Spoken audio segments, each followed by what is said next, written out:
সুস্বাদু খেতে এই দই মরিচ চিংড়িটা। এর জন্য প্রথমেই নুন, হলুদ আর গোলমরিচের গুঁড়ো, তার সাথে পেঁয়াজ বাটা, আদা বাটা, রসুন বাটা আর 2 টেবিল চামচ দই সব একসাথে ভালো করে মিশিয়ে ম্যারিনেট করে রেখে দেব আধ ঘন্টার জন্য।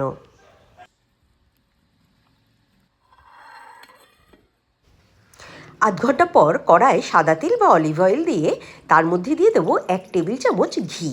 তার সাথে দিয়ে দিলাম তেজপাতা, গোটা গরম মশলা আর কুচি করে রাখা পেঁয়াজ। পেঁয়াজটা লাল করে ভেজে সেটা তুলে রেখে দেব।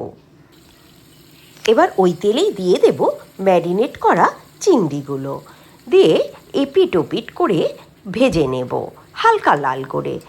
1 থেকে 1.5 মিনিট করে ভাজবো এক একটার দিক। ভাজা হয়ে গেলে মাছের যে ম্যারিনেট করা বাকি মশলাটা আছে সেটা দিয়ে দেব, দিয়ে কষিয়ে নেব।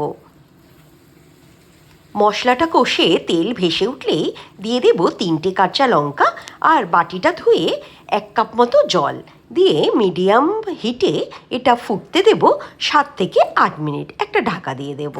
8 মিনিট পর এটা খুলে এর মধ্যে দিয়ে দেব ভেজে রাখা পেঁয়াজগুলো আর হাফ চামচ গোলমরিচ গুঁড়ো। এটা আমি বাড়িতেই গুঁড়ো করে নিয়েছি। ব্যাস সব মিশিয়ে ফুটে উঠলেই রেডি।